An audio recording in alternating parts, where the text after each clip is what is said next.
Waan gaafin maal jetti?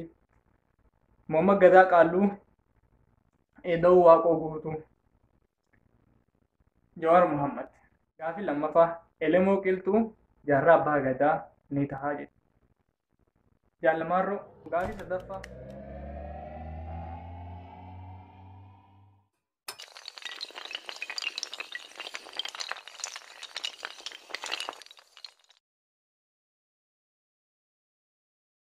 Ashama harka furii kabajamtoota jaallatamtoota ilmaan Oromoo jaalala keenya kan onnee irraa maddi bakkuma isin jirtanitti isin haa gahu. Akkasuma warroon chaanaalii keenyaaf haaraa taatan baga nagaan dhuftan seenaa manni keessanii chaanaalii kun keessaa waan ta'eef saabskiraayib laayik godhuu koomentii godhuu yaada keessan nuuf qoodu hin irraanfatina. Ishi duraan dursee daalachoo karaa miidiyaa kee kanatti si affeeree dhufuu keetiif galatoomi. Okay, atilleen miidiyaa keetti irratti na affeeruuf hedduu takka galatoomi. Asumaan achi gaafii si gaafadha. Gaafii kana keessa dogongoorri taanaan hawweedha. Inshaallah nan deebisaa gaafadhu rakkoo hin qabu. Rabbiin haa gargaaru. Tokkoffaan gaafii maal jetti? Mohammad Gadaa Qaalluu Eda'uu Waaqoo guutuu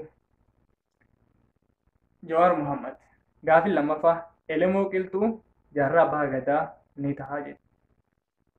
Jaalamaarroo gaafii sadaffaa Leenjisoo Diigaa Eda'uu Nadhii Gammadaa Baqqalaa Garbaa gaafii afuraffaa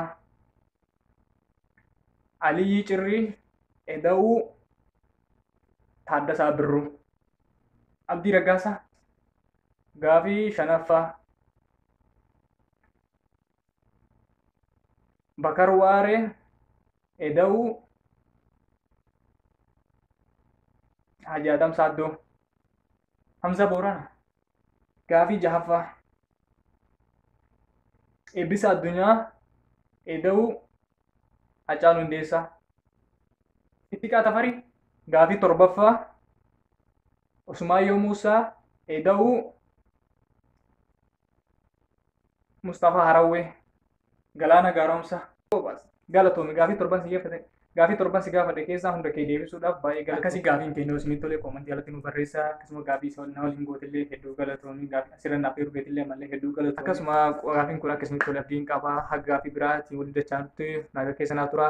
Yuutuubii keenya saabskiraayib gochuun irraanfatinaa yaada immoo koomentii alatti nu qooduun irraanfatinaa saabskiraayib laayik